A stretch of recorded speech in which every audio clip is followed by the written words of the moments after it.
বন্ধুর বাড়ির শয়নকক্ষ থেকে উদ্ধার করা হলো 18 বছরের যুবক সাকিব হাসানের হাত পা বাঁধা অবস্থায় অর্ধগলিত মরদেহ।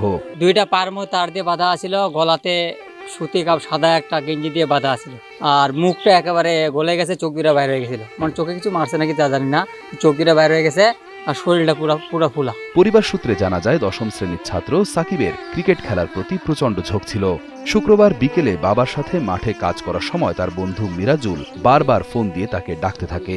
এক পর্যায়ে সাকিব ক্রিকেট ব্যাট নিয়ে বাড়ি থেকে বের হয়ে যায়। আমার ছেলে ওই ভুট্টার ক্ষেত্রে খালি মোবাইলের পর মোবাইল, আমি ধমকাই দেয় মোবাইল ফেলা, তোকে যাওয়ার দরকার নাই।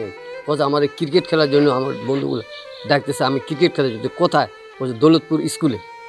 এই কথা বলে সে কাজ ছেড়ে বাড়িতে আসে, গোসল করে ব্যাট নিয়ে সে আবার চলে গেছে। 17 মে শুক্রবার আর বাড়ি ফেরেনি সাকিব এবং রাতে একাধিকবার মোবাইল করলেও মোবাইল ফোন বন্ধ পায় সাকিবের বাবা। শনিবার আত্মীয় স্বজনদের বাড়িতে খোঁজ নিয়েও কোনো হদিস মেলেনি সাকিবের।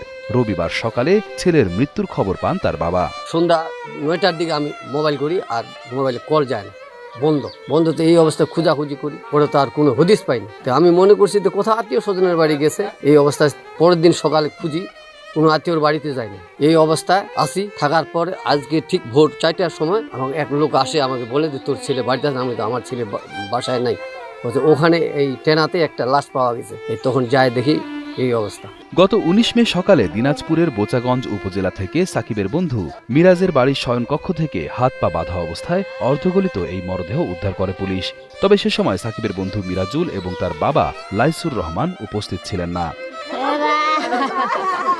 বোচাগঞ্জ থানার ওসি আবু বকর সিদ্দিক জানান, সকালে নাফানগর ইউনিয়নের টেনা গ্রামের লাইসুর রহমানের বাড়িতে একটি শয়নকক্ষ থেকে হাত পা বাঁধা অবস্থায় চাদর মোড়ানো অর্ধগলিত মরদেহ উদ্ধার করে তারা।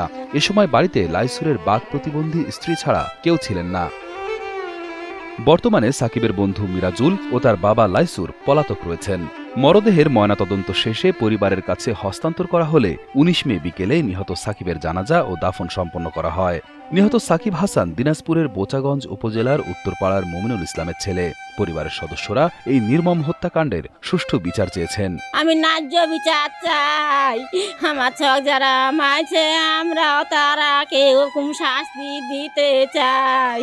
আমার সন্তানকে যারা হত্যা করেছে এদের আমি সুষ্ঠু বিচার চাই, তারা যেন তাদের জন্য ফাঁসি হয়। যারা আমার ভাইকে হত্যা করছে আমি এদের সুষ্ঠু হয়ে যাচ্ছি, সে যেন ফাঁসি হয় ওদের, আর কোনো চাই না আমরা বিচার চাই, ওদের ফাঁসি হয় ওদের। দিনাজপুরের পুলিশ সুপার শাহ ইফতেখার আহমেদ জানান, আসামি মিরাজুল বর্তমানে পলাতক রয়েছেন। তার বাবা এই ঘটনায় কতটা সম্পৃক্ত আসামি মিরাজুল ধরা না পড়া পর্যন্ত বলা সম্ভব নয়। মিরাজুল যে হত্যা করছে বলে আমরা ধারণা করছি সে পলাতক। আর ওর বাবার যে বিষয়টা, ওর বাবার জড়িত থাকার বিষয়টা আমরা হয়তো ওই ছেলেকে ধরার পর হয়তো আমরা ক্লিয়ার হবো।